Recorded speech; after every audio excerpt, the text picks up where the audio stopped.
First, let's cover the basics. The stator is the stationary part of an alternator. It contains multiple windings or wires that generate voltage when the rotor's magnetic field passes through them. The rotor spins inside the stator, and an air gap prevents physical contact between the two. Most alternators use 3 windings in the stator to produce 3-phase alternating current. These windings can be arranged in 2 main configurations, the Y connection and the delta connection. Let's start with the Y winding, also known as the star pattern.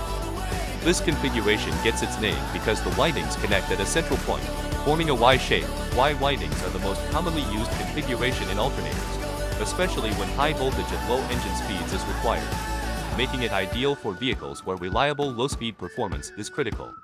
Additionally, the neutral junction in a Y stator can be used for special functions, like controlling the charge indicator light or regulating the rotor field current. Now, let's look at the delta winding.